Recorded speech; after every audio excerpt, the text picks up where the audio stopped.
Hello, it's Alicia Bodecker, and in the midst of the hardest transition of my entire life, one teacher made all the difference. After spending my entire life in the same school district, I made the difficult decision to switch schools my junior year of high school. Although it was a brand new experience, it was also very lonely.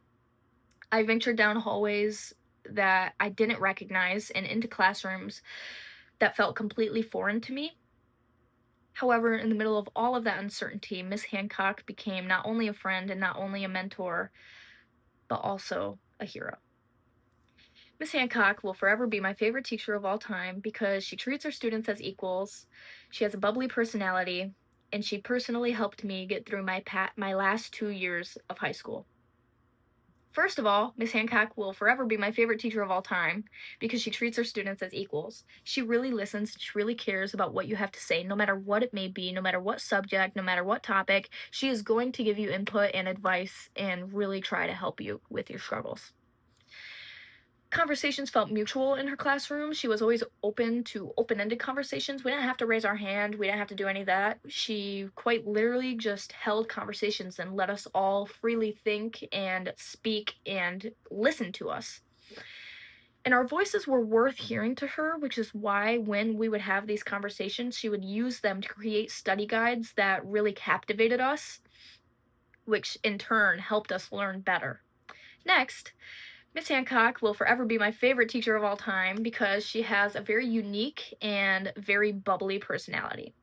She felt more human, very relatable, and I think that's because she was a younger teacher. Her first year at Flushing High School was also my first year at Flushing High School, and I think that's why we had such a deep connection. I think that's where it really sprouted. Um, she has a very comforting and very welcoming atmosphere to her classroom. She never has the big light on, which, always gave us migraines. And she always had some type of music playing. The lamps were on, warm colors, and you could really sit in her room and relax for a moment before you had to turn your brain on for the next 7 hours. It was really nice. Finally, Miss Hancock was loved because she personally helped me get through my last 2 years of high school.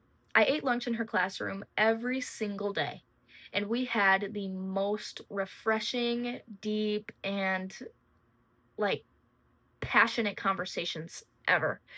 She loved to talk, and in turn, I did too, and we have a lot more in common than we would have ever realized had I not eaten lunch in her classroom. And it also gave me a really good brain break. I could drop in at any time during any part of the day whenever I needed to just breathe, or I needed to have a conversation, or I just wanted to go and tell her something. I'd pull up a chair next to her desk and just sit down and do my remaining homework in there for the rest of the day. She helped me with every single bump in the road. I only had her as a teacher my junior year as an English teacher, but she was helping me with essays and home problems and my senior exit during my senior year, and no matter what I came to her with, she always had a positive and constructive, um, not criticism, but like she was very willing to help. And I think I really needed somebody like that in my life at that point in time. In conclusion, Miss Hancock made a huge impact on the person that I am today, and without her respect for students, quirky and bubbly personality, and friendship, I would not have survived the weight of starting over in a place that I felt invisible in. Hancock will forever be my favorite teacher of all time, but will always be remembered as the person who selflessly and instinctively jumped in and saved me when I was drowning in silence. Thank you so much for your time. Have a wonderful day.